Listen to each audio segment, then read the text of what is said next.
Ignacio, ven. Sí, como esquemática. Aquí están las pinturas en esta cueva, que es una cueva grande, pero está todo el arte concentrado en estos camaditos, en estas Aquí hay un caballo escondido. ¡Ostras! Hay un caballín aquí. Qué bueno, tío. Fíjate en este lugar, ¿por qué? Ahí va bien ahí también, ¿no? Esos trazos negros. Tienes un caballo, arriba del todo es un caballo que está mirando hacia abajo. Todas las cuevas, todas las pinturas que hay en la cueva están escondidas en este lateral. Es una cueva de dimensiones muy grandes y esta es como una sala lateral, por así decirlo, un divertículo, como quiera llamarlo. Realmente es escuela de 53. Sí.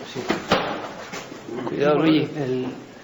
El descubrimiento, por así decirlo, es casual, ¿no? Aquí se establece una carretera, que es la que hemos venido nosotros por aquí andando, este camino, y dentro, bueno, había unos camineros que estaban haciéndolo y hay un paisano que había sido cabrero de pequeño y en ese momento era guarda forestal, y él dice que él recuerda de pequeño haber estado en una cueva.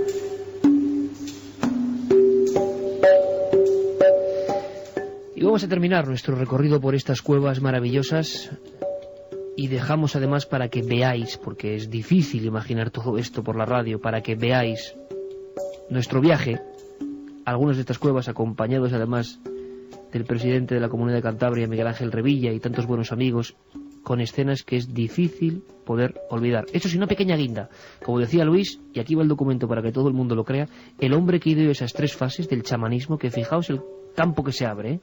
Las pinturas prehistóricas representan conexión con los brujos, y las paredes ejercían un umbral entre este mundo y ese más allá, que cobraba forma en las piedras y se aparecía. He escuchado a muchos grandes científicos y arqueólogos estos días hablar de que la piedra respondía, de que la piedra mostraba algo que ellos veían perfectamente y que era real, que estaba ahí, que se comunicaba de alguna forma con ellos y por eso pintaban en ciertos lugares. Tuvimos la oportunidad de hablar con ese hombre, con Jean Clots, historiador fundamental para que, por ejemplo, se haya concedido este galardón de Patrimonio de la Humanidad a las cuevas cántabras. Él hizo o apoyó ese informe, esa candidatura, y nos hablaba así de esa tercera fase que nos ha descrito perfectamente Luis Álvarez, esa fase del chamán, del brujo híbrido, quizá el mismo que vimos en Las Sombras, quizá el mismo que está en algunos dibujos en Cantabria y en Francia. Parecen seres extraños, seres de otro mundo, seres con piel de animal, pero con brazos y piernas humanas que danzan extrañamente. ¿Quiénes son y cuál es su mensaje?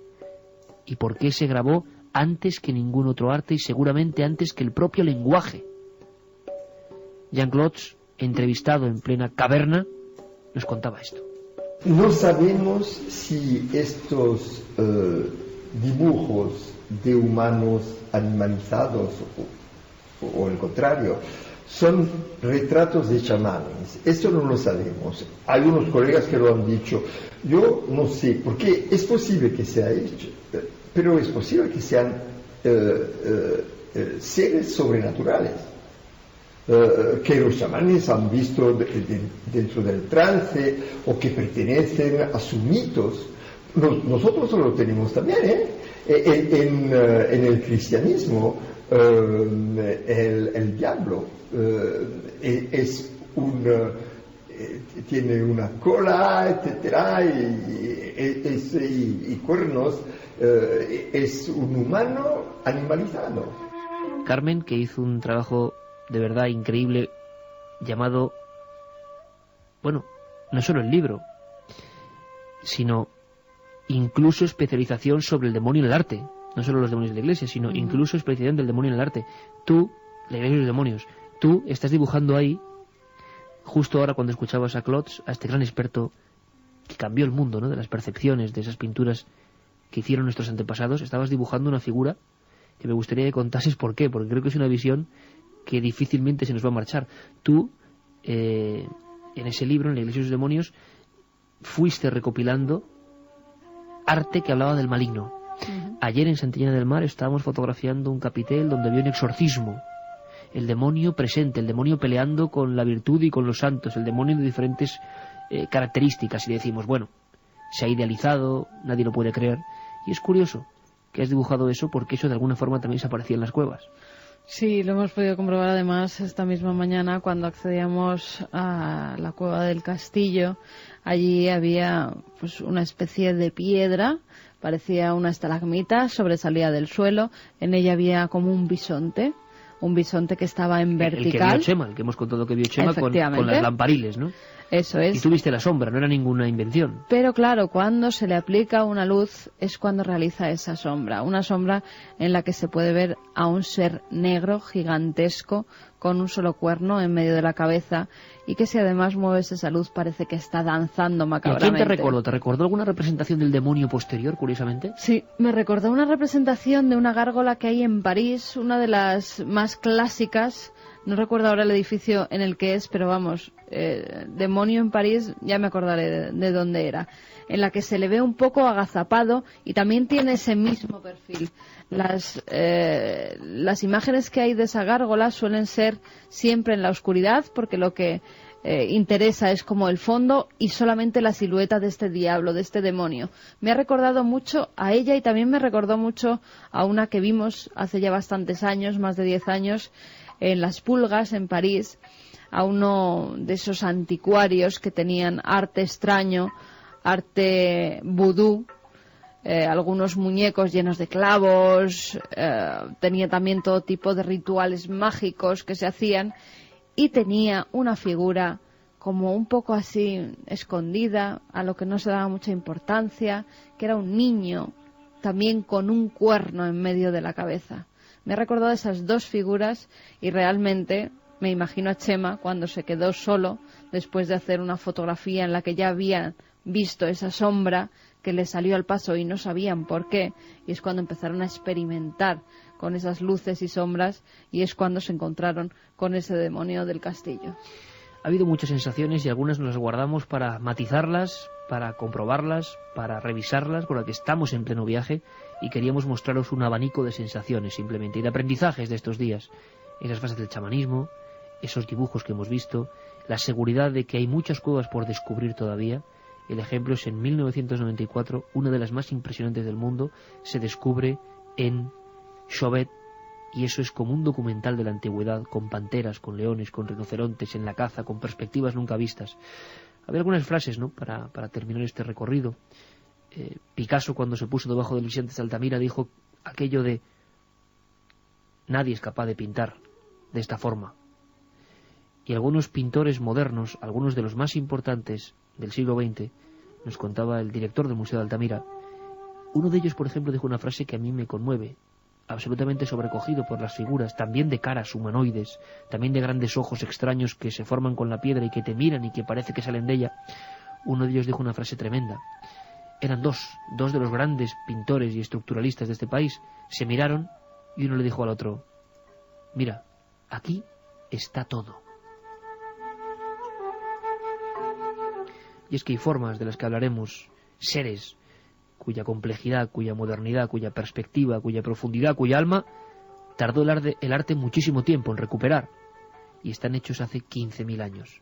Hemos perdido la perspectiva del tiempo. Hablamos, como mucho podemos comprender, un par de generaciones arriba y abajo. 15.000, 20.000 años. Y esa gente dejó un mensaje que todavía sigue ahí. Algunos mensajes, estamos seguros, siguen ahora mismo, a las 2:15. Seguramente, objetivamente, en muchas cavernas, esperando su momento de volver a ver la luz, de mostrarnos algo, y ahora están mirando esa oscuridad y esa penumbra de siglos. Podemos terminar, aunque este es otro campo que ya abordaremos, con el director de ese icono, de esa maravilla de la humanidad que siempre ha sido, de ese primer arte de Altamira.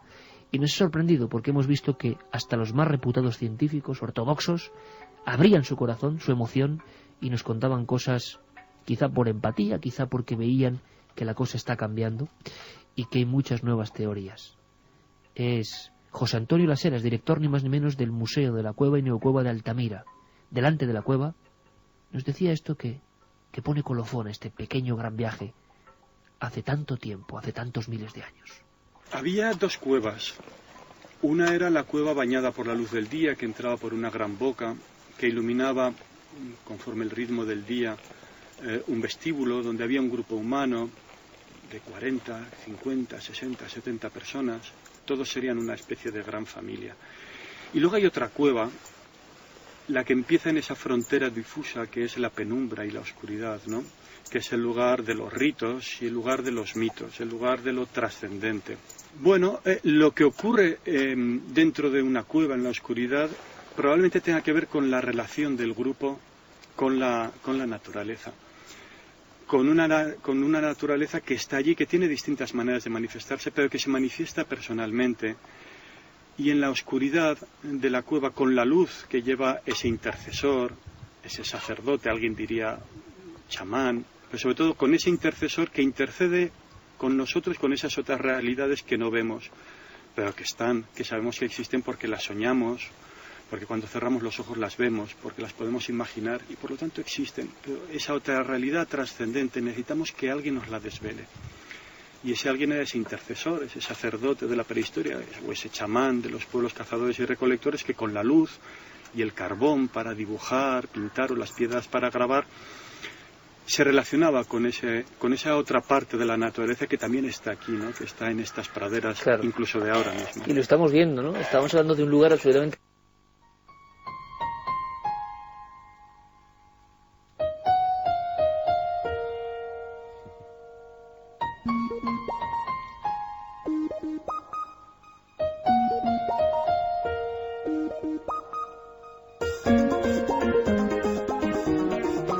Pues queridos amigos, así de abrupto acaba el documento, ¿y sabéis por qué? Porque acabamos de llegar a la radio justo antes de empezar el programa con todo el material, con todos los documentos, y es lo que nos ha dado tiempo a mostraros de este viaje. Un mínimo porcentaje. Ahora, Luis se sentía, el director de las cuevas de Altamira, en una jornada inolvidable, hablándonos así, para mí es muy importante. Qué tipo más grande, ¿no? Pero hay una cosa que hay que desvelar a la audiencia, Iker, y es que tú también, y además... lo digo porque te conozco desde hace muchos años y siempre te he visto dibujar un montón de cosas en el papel mientras hablas. Hay que revelarlo. Antes decías de Carmen, mira, estás dibujando precisamente parrillas. Y antes habías dibujado algunos dibujos que yo reconocía de la cueva del castillo. Y hay una frase más que decir para finalizar, ¿no? Y es que, ¿y si fuera que la iglesia, ese dibujo que ha puesto Carmen, ese, digamos, esbozo que ha hecho de esa sombra proyectada sobre la pared terrorífica, que es una gárgola tremenda que aparece en Notre Dame además, o se parece mucho, y si fuera que la iglesia, Iker, con la cristianización, mandó a ese submundo, controlando la fe, controlando la trascendencia, a todas estas sombras, a todos estos seres grotescos, cerrando la puerta para la eternidad. Pero yo creo que es de otra manera, Iker. Creo, como dice Klotz en su otro libro, que esta es la historia más bella del hombre.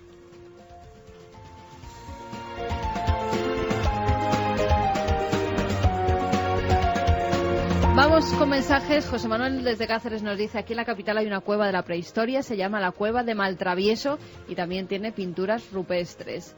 Iker, ¿qué se siente en esa cueva? Gracias por el programa. Ya no se emite los viernes, nos pregunta Nano desde Tenerife. No, Nano, se emite solo los sábados de 1 a 4. Pero más mañana tiempo nos con vemos vosotros. en Cuarto Milenio. Es un poco la doble ración y más tiempo, y lo que se siente lo hemos contado.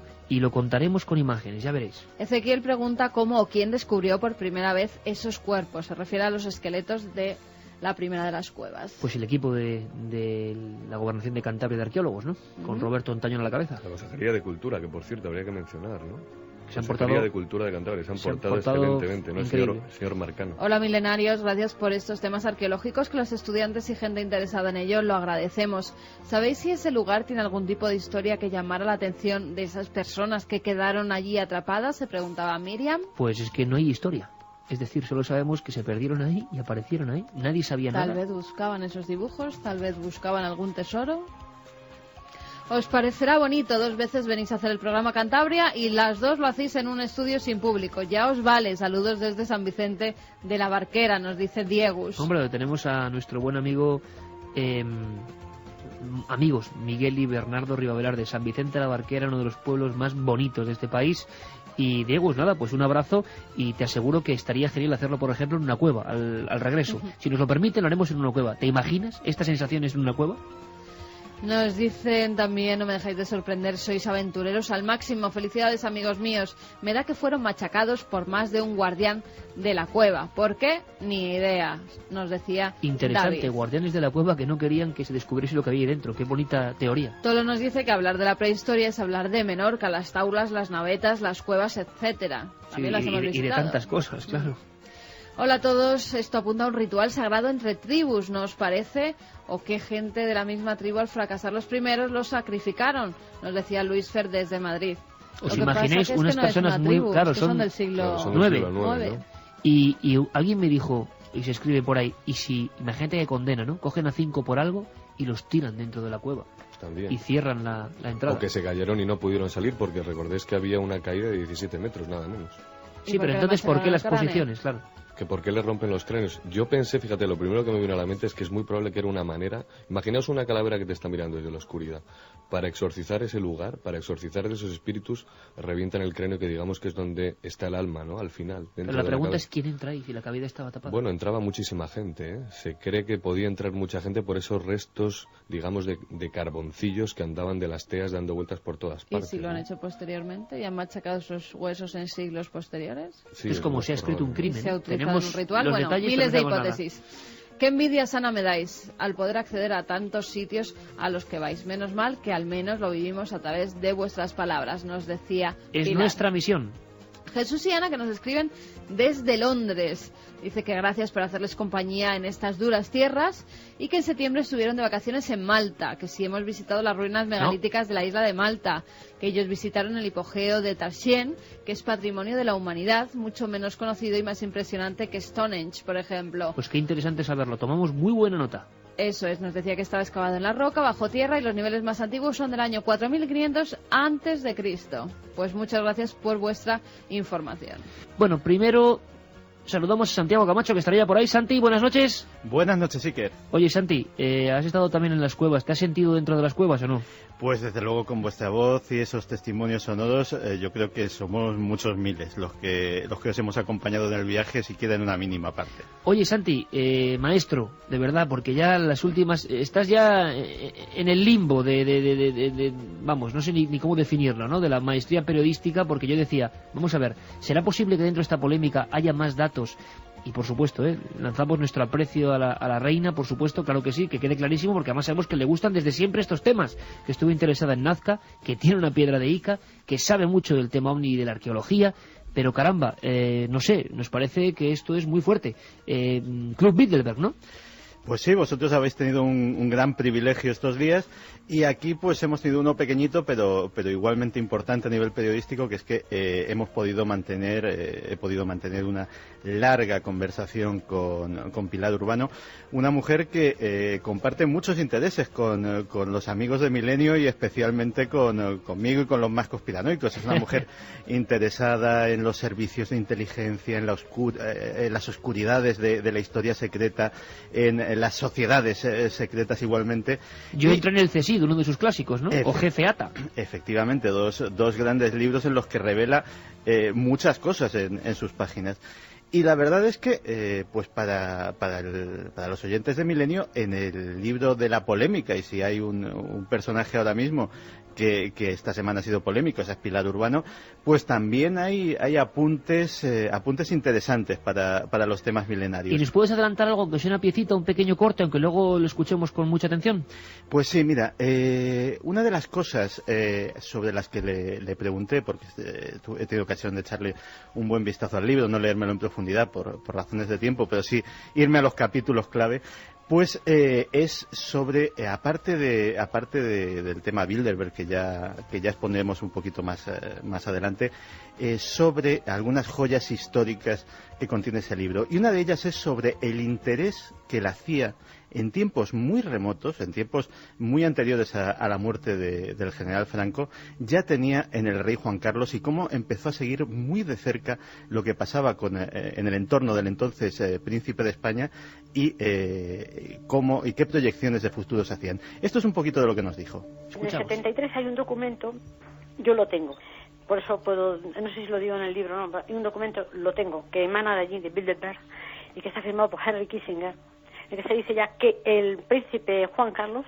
no solo está formado, sino que ya está bien dispuesto, perfectamente preparado para poder empezar ya a reinar.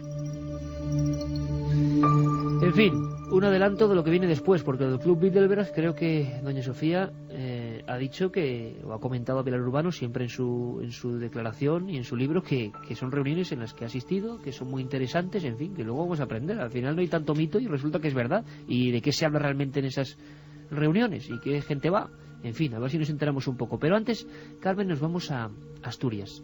Nos vamos a Asturias porque vamos siguiendo también un sonido ancestral. Vamos a ver si los compañeros pueden ponernos ese sonido ancestral que tanto gustaba, por ejemplo, a Félix Rodríguez de la Fuente, ese sonido de la montaña, ¿no? Ese sonido de un animal. Hablamos de animales mitológicos, de alguna forma, y que siempre ha acompañado al hombre y ha sido testigo y consejero en la lucha por la naturaleza, y también de alguna forma ha sido enviado de esos terrores. Es el lobo. Hablamos del lobo.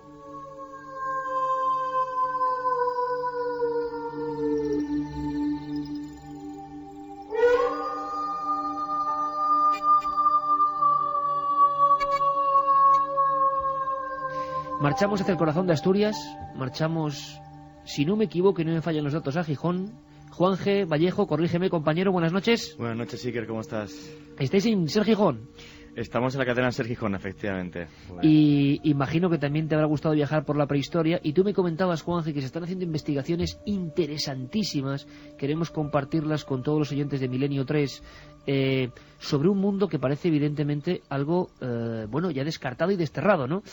Hombres lobo, lobisomes, hay nuevos trabajos, nuevas historias antropológicas, y me gustaría que nos contases y que presentases al invitado que tienes contigo.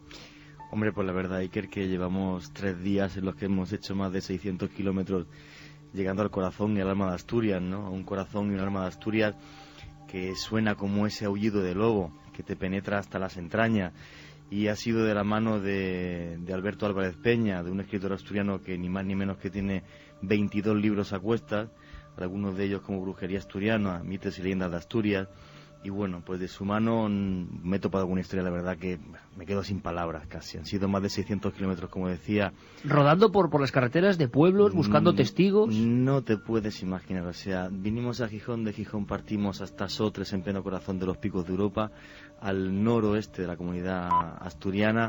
Allí tuvimos la suerte de poder entrevistar a Ana María Moradiellos y a Saturnina López, una mujer de más de 80 años, esta última, que nos comentaba historias de hombres lobo reales, y luego te haré hincapié otra vez en esta historia. Y luego en el concejo de Belmonte, en Faedo, pudimos toparnos con Secundino González, de más de 86 años, que me comentó una de las historias, sí, que más me ha sorprendido como periodista y como recopilador de historia de antropología en mi vida. Me comentaba Secundino, que comentaba a la gente del concejo de Belmonte cómo hacía muchísimos años en una cacería de lobos, y me explicaba cómo se cazaban los lobos entre los montes, poniendo una serie de estacas, llevándolos hasta un cortado y un agujero, y cómo al caer en el agujero ir a matar los lobos, pues de repente uno de ellos se transformó en hombre. Y yo le decía delante de la cámara, pero Secundino, que piensa que tiene 86 años, le decía, Secundino, pero lo que usted me comenta es una historia real, y dice, ahí me lo contaron como real. Realmente, gracias a Alberto, pues este escritor asturiano, pues nos hemos metido en un mundo de leyenda que por desgracia se está perdiendo, un mundo de leyenda que pone los pelos de punta, Iker, como ese aullido de lobo.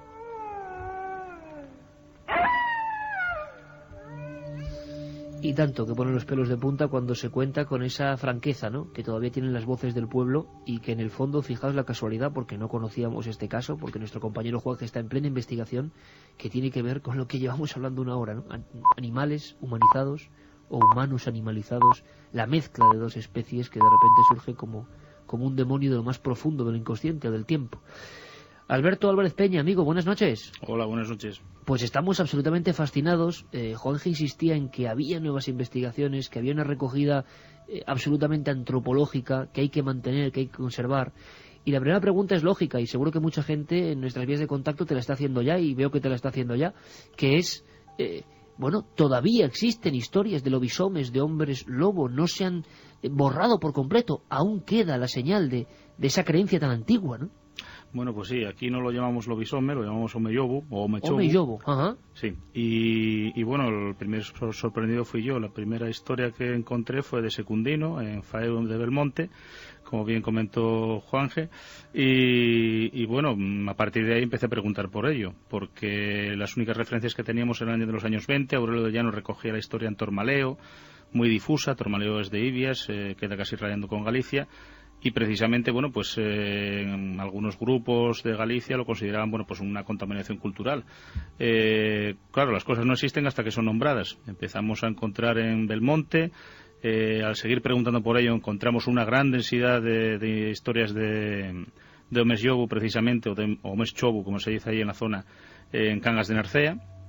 Muy densa, se extendía también por Degaña, Quirós, Riosa. Quirós, Riosa son casi centro de Asturias, y lo más oriental que encontramos pues fue precisamente Sotres, que queda en Cabrales, y bueno, el Picurriello, el conocido por los escaladores como Naranjo de Bulnes, pues está allí, o sea, la zona más oriental que encontramos de Asturias con este tipo de historias. Casi todas ellas se deben a una maldición que les echa el padre o la madre a los hijos, y siempre el número 7 está presente, ¿no? Muchas veces es por romper un tabú cristiano, como por ejemplo es comer carne en Cuaresma.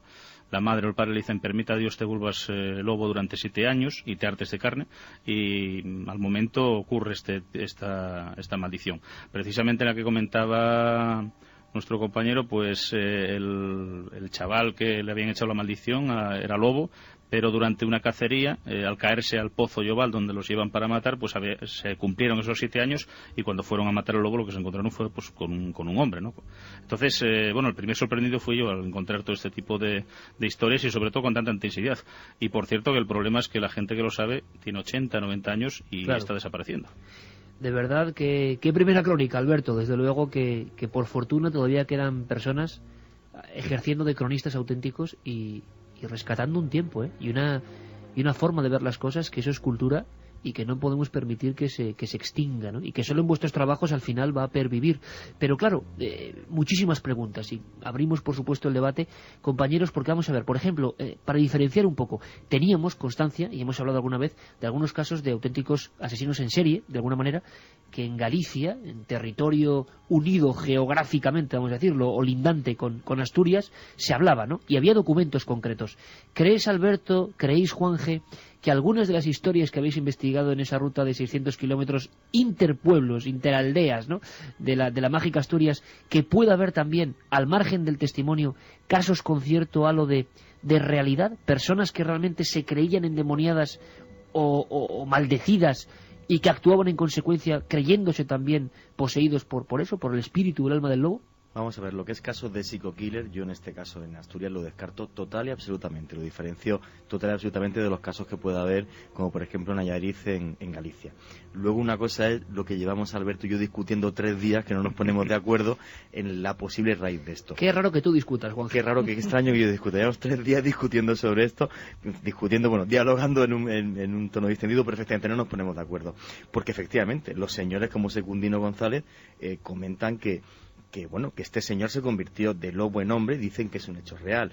Pero no solo eso, es que aquí el tema del hombre lobo no solamente queda como alguien que se transforma por esa ruptura, digamos, de una maldición, una ruptura de una norma cristiana, sino aquí hay toda una adoración al lobo que penetra, digamos, en lo más profundo del hombre y nos lleva casi a esa prehistoria a la que estáis vosotros caminando estos días, ¿no?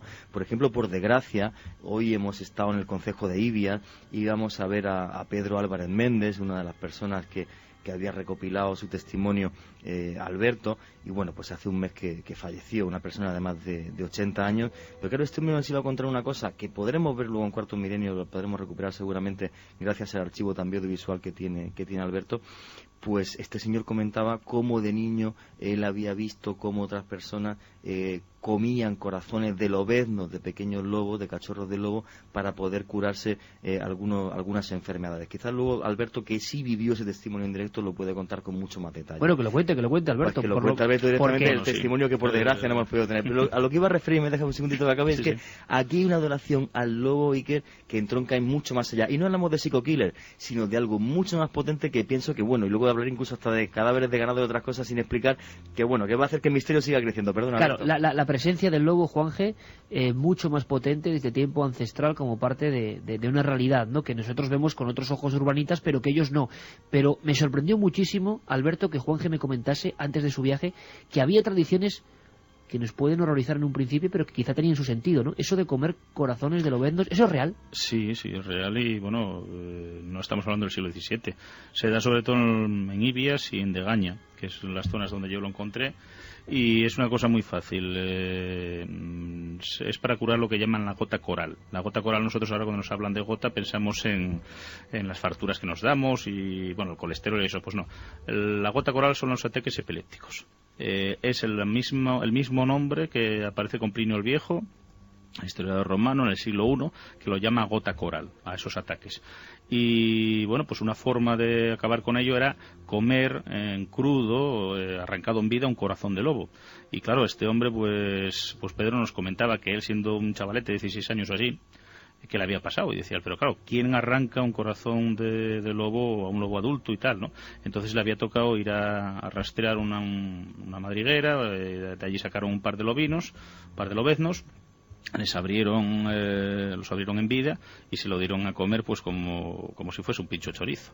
Y bueno, incluso comentaba así jocosamente que bueno, que le costaba trabajo, pero que bueno, que a fuerza de ir calcándose lo que se lo fue tragando y que el mal pasó, ¿eh? Entonces bueno, pues es algo muy fácil. El lobo es un animal temido, se le tiene mucho miedo aquí en Asturias, es un competidor del hombre, pero a la vez la gente, bueno, pues lo admira. Es un animal fuerte, astuto, en fin, es casi junto con el oso como el señor del bosque, ¿no? Entonces es algo casi que nos lleva al Paleolítico, o sea, es una enfermedad desconocida, la gota coral, los ataques epilépticos, es algo que la gente no conoce, y lo que se intenta es comer para adquirir esa fuerza. Es como cuando un cazador, pues eso, come las vísceras, muchas cosas que tenemos escuchado, y bueno, pues es sencillamente así. Hay toda una farmacopea en torno al lobo, por ejemplo, pues comer el corazón para quitar los ataques epilépticos, llevar uñas de lobo en el bolsillo contra lo que llaman mal huello de las bruxas, o sencillamente los dientes de lobo curaban lo que llaman el ramo del monte, la mamitis o la mastitis, que diría un veterinario, no solamente en las vacas haciendo cruces en obra enferma, sino en las mujeres, ¿eh? Hay testimonios de los oscos en las que, bueno, pues cogían el ramo del monte las mujeres por una cuestión de higiene, y bueno, pues con esos dientes de lobo pues había que hacer 3 veces unas cruces inscritas dentro de un círculo y llevar los colmillos colgados por dentro en contacto con la mama enferma, y entonces se consideraba que se quitaba, ¿no?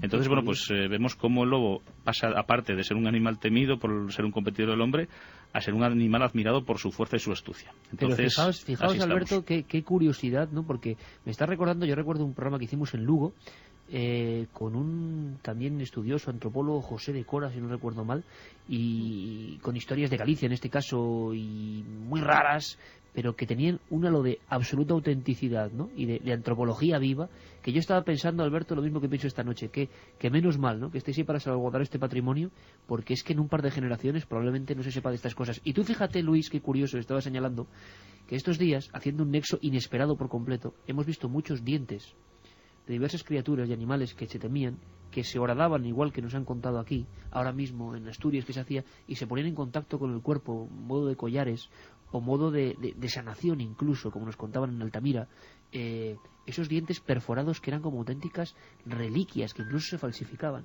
O sea que claro que viene del Paleolítico. Sí, pero incluso a nivel simbólico, ¿no? El hecho de, por ejemplo, estábamos hablando del animal espíritu, de que aquellas gentes en la caverna podían, en un momento dado, ver animales transformándose en humanos y ellos mismos transformándose en animales con toda probabilidad. Cuando habláis de los casos de hombres lobo, si vamos un poquito más adelante en la historia de la humanidad, durante la Edad Media la Edad Media está plagada de este tipo de historias, a la vez que la brujería y todas esas historias de hombres lobo. Y hay una obra curiosísima, muy bien documentada, de un autor que se llama Claude Lecoteaux, Claude Lecoté, que habla de la historia del doble, ¿no? Claro, historias de hombres lobo en la Edad Media. Claro, y a mí, fíjate, no, porque yo siempre me he preguntado, además, desde la infancia, ¿no? Qué terrible, ¿no? Andar por el bosque, a mí que me encanta introducirme en los bosques, ¿no? Encontrarse de repente con un ser hombre que se ha transformado en lobo. ¿Es esto real o no es esto real, no? ¿Cuál sería la explicación quizá a todo esto? Esa historia del doble, digamos, una especie de identificación con ese animal espíritu, digamos, una reminiscencia quizá de ese pasado tan lejano, en la que de repente, pues digamos, en algunos lugares donde todavía sigue habiendo un culto profundo a estos animales, en un momento dado despierte, más en la Edad Media, evidentemente, y salten esas reminiscencias antes de que la Iglesia acabe por completo cercenando cualquier tipo de culto pagano. No olvidemos que la cordillera cantábrica, además, es una zona especialmente propensa a todos estos cultos paganos. No es casualidad tampoco que las cuevas estén distribuidas precisamente por aquí, Asturias, Cantabria, País Vasco, ¿no? Oye, Alberto, una cosa importante, también hay factores, digamos, exógenos tipo luna, tipo condiciones del clima, no sé, como en otras grandes historias que hemos oído de la supuesta licantropía, ¿no? Desde la historia de Licaón, que parece que afectan también a ese supuesto maldecido. Pero espera, ahí que cuando estabais comentando eso, Alberto y yo nos miramos con un gesto. Lo que comentabais de alguien que utiliza dientes de lobo como amuleto, no hace falta irse al Paleolítico, lo vamos a poder oír si quieres en la radio y podemos ver en televisión. Alejandro Anes, hasta hace pocos años, porque por desgracia desapareció, falleció, pero lo tiene filmado Alberto, lo hacía en el pueblo de Oaña. A día de hoy, Iker, hace pocos años, ya ha fallecido. Los dientes de lobo. Con dientes de lobo hacía toda una serie de curaciones, lo utilizaba como amuleto y los utilizaba igual que en el Paleolítico hasta hace poquísimos años. Sí, y lo tenemos grabado en vídeo. Sí, se prestaba, se dejaba. Se dejaban las casas cuando había algún problema con las vacas o con las mujeres. Entonces, bueno, pues iban a por los colmillos que tenía este hombre. Lo comentamos para que la gente dimensione hasta qué punto en esas comarcas de Asturias, donde nadie hasta ahora ha hecho público esto, tiene fuerza y poder ese alma y ese espíritu del lobo, de ese lobo indomable que hay en el bosque. Y perdona, Alberto, que te he cortado comentando por el tema de la luna. No, bueno, como lo que me comentabas, bueno, pues paradójicamente no es necesario que haya luna llena ni cosa por el estilo. Te comentaba que una de las cosas que siempre aparece es la maldición materna o paterna, por ese tema de comer la carne en Cuaresma, pero por ejemplo hay cosas que nos llaman mucho la atención. En Abiegu, en Cangas de Narcea, hay un paisano sale y para transformarse en lobo, a pesar de tener esa maldición ya echada, tiene que zambullirse en un estanque, ¿no?, entre el agua. Sale del agua perfectamente formado en lobo. Eso pues nos recuerda, por ejemplo, el Plinio el Viejo cuando nos contaba que los licaones de la Arcadia, colgaban, se despojaban de sus ropas, igual que este paisano, y atravesaban a nado un lago y se volvían lobos. Estaban así durante 9 años y si no hubiesen probado carne humana, pues volvían otra vez a recuperar su forma humana. Estamos hablando de un mito griego muy antiguo. Hay más, ese paisano se encuentra con la mujer, porque la mujer quiere controlar a ver a dónde va de noche, y él en forma de lobo la ataca y le arranca de un bocado la toquilla. La mujer se libra como puede y al día siguiente, cuando está en la cocina, él ya otra vez con forma humana, le está contando lo que le pasó y él no dice nada hasta que se ríe y entre los dientes tiene hilos de la prenda de ropa que le arrancó y le descubre y dice, fuiste tú. Entonces él reconoce, sí, fui yo porque mi madre me echó una maldición, etcétera. Esto, por ejemplo, que encontramos aquí en Abiegu de Cangas de Narcea, lo encontramos entre los daneses en Dinamarca. La única diferencia es que lo que le arranca de un bocado no es una toquilla, no es un chal, sino que es el mandil. Y lo encontramos pues repartido por otros sitios europeos. Es más, yo aseguraría que el origen tiene que ver mucho con el tema del chamanismo, que eso es lo que andamos discutiendo todos estos tiempos, ¿no? Estos 3 días. El hombre con piel de lobo. Sí.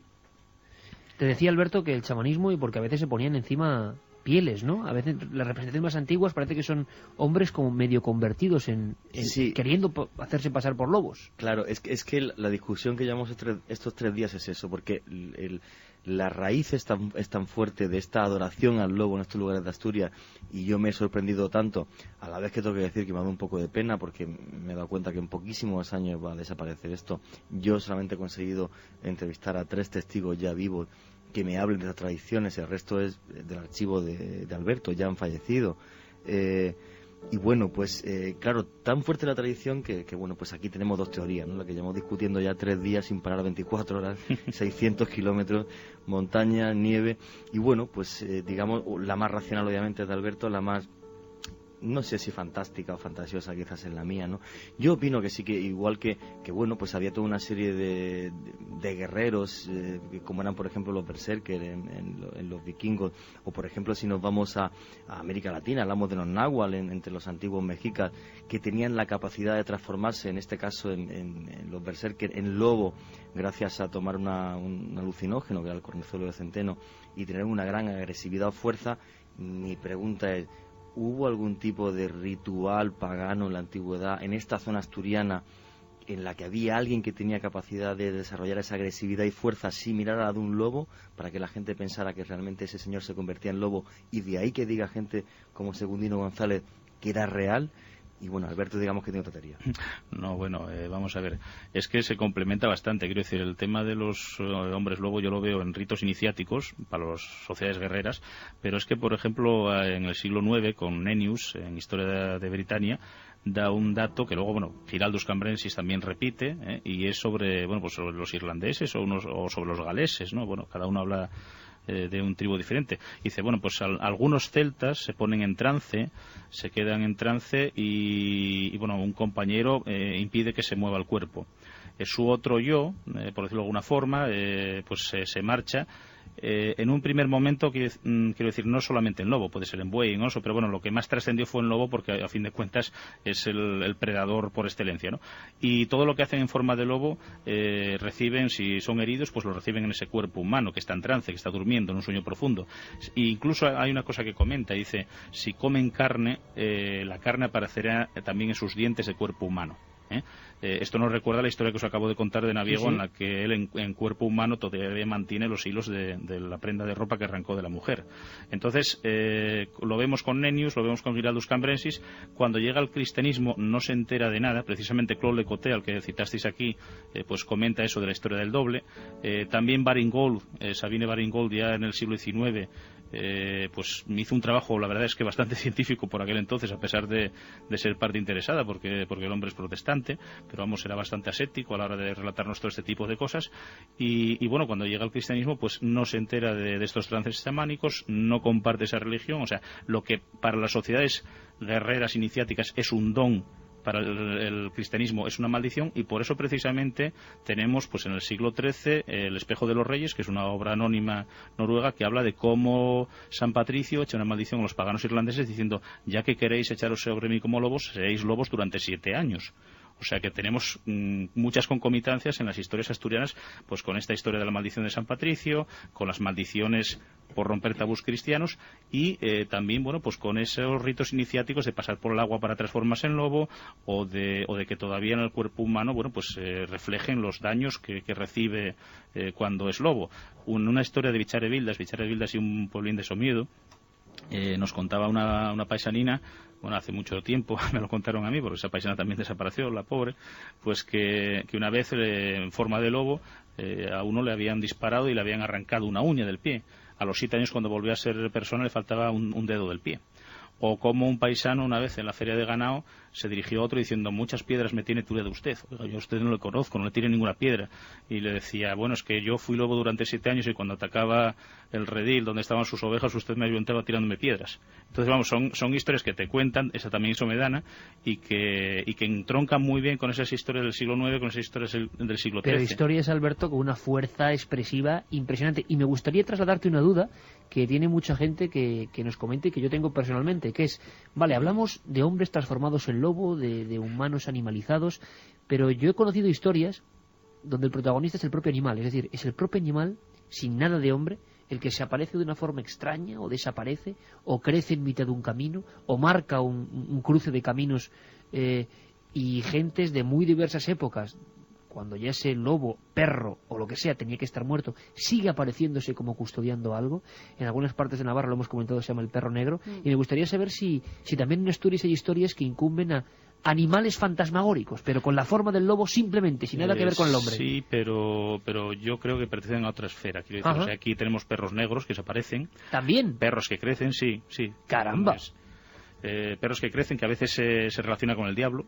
O sea, se dice que es una transformación del Diaño Burllón, que es un personaje, bueno, pues más o menos nada simpático, aunque bueno, no es tan terrorífico, pero bueno, quiero decir, hay perros negros, en algunos casos son espíritus de gente que murió asesinado en un campo, en fin, hay algunos, sobre todo en la zona más occidental de Asturias, algunos perros que se presentan como presagio de muerte. Eso entronca también con muchos perros negros que aparecen en Gales, en Escocia, que cuando se aparecen y se ven, bueno, pues es señal de que va a morir alguien.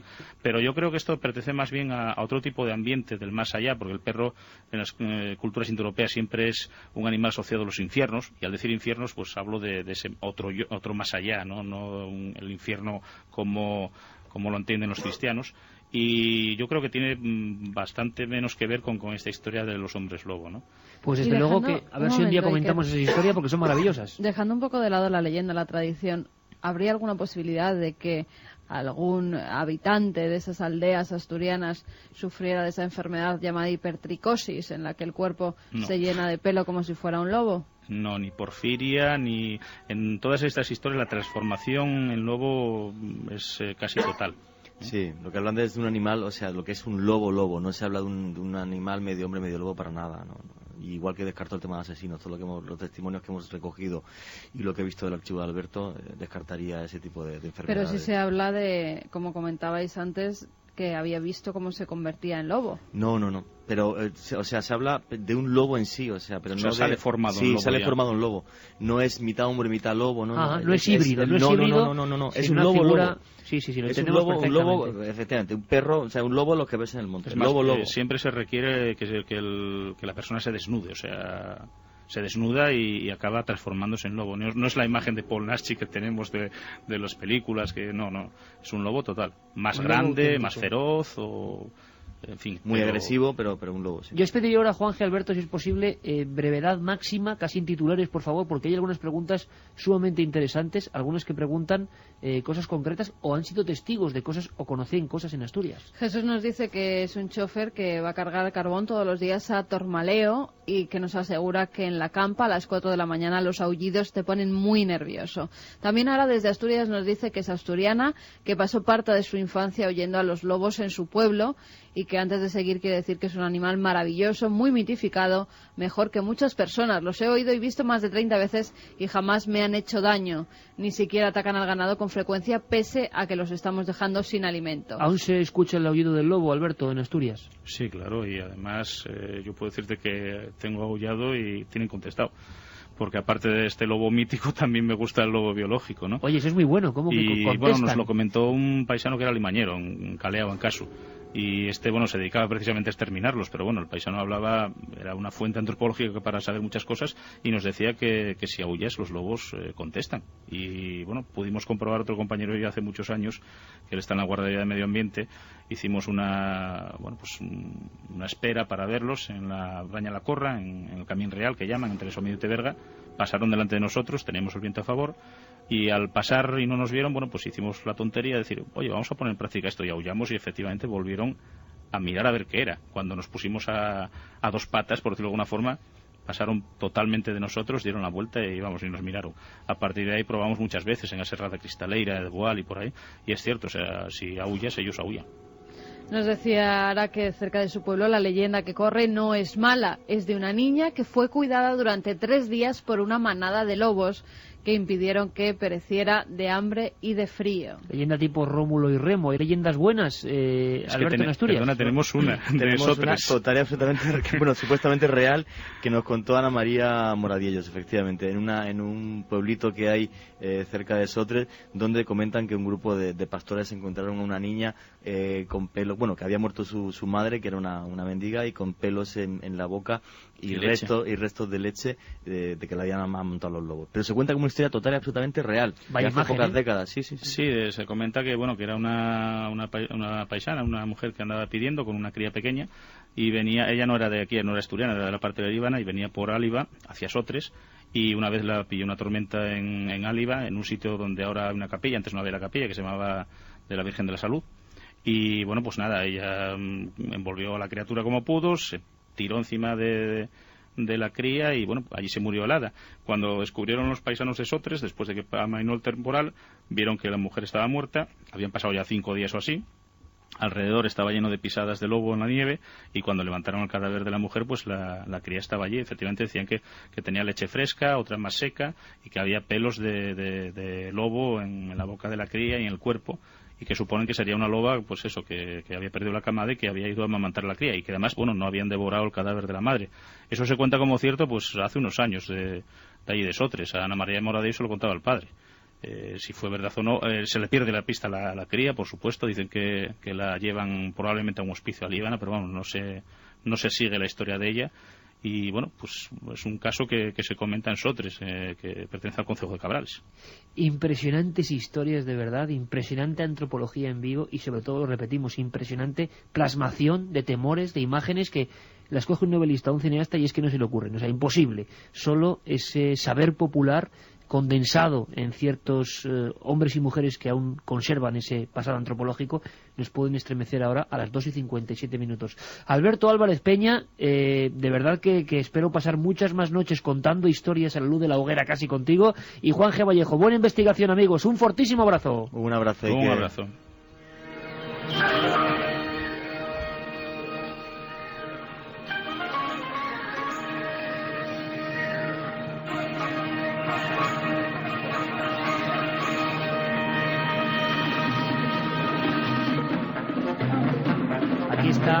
Aquí está la mejor banda sonora de la historia de la televisión. Antón García Abril, Félix Rodríguez de la Fuente, El hombre y la tierra, lo que es lo mismo, el conocimiento del lobo en España.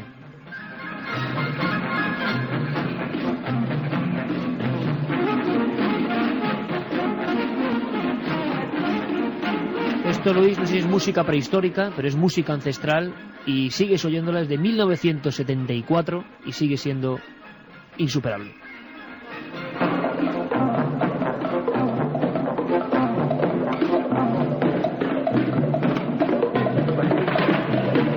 Un poco de trance también tiene esto, Luis, un poco de trance también tiene esto. Vamos a hacer una cosa, nuestro compañero Yeray, rápidamente cambiamos de rumbo, se queda 1 minuto y medio. Santi, ¿estás ahí? Aquí estamos, Iker. Santi, sé que tienes 1 minuto y medio.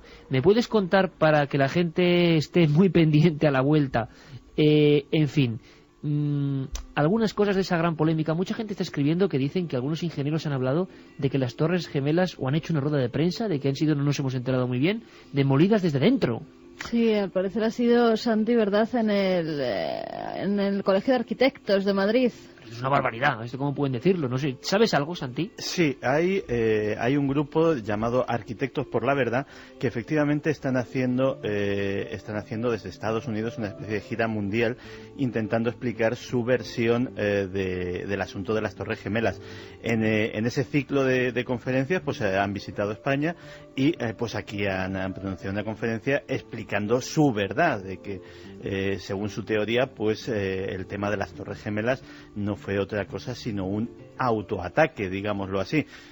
Teoría controvertida, pruebas controvertidas y la verdad es que es difícil sacar algo limpio. Oye, Santi, una cosa, lo indagaremos, pero una cosa nada, solo con un sí y un no y volvemos a la vuelta. ¿Es verdad que el grupo Bilderberg, de que habla la reina, o se lo ha contado a Pilar Urbano, hablaba de que esos sabios ya sabían que Obama iba a ganar? ¿O lo tenían todo previsto, más o menos? Algo así nos deslizó Pilar Urbano en la conversación. Volvemos en unos instantes, no os vayáis, aquí en Milenio 3, como siempre.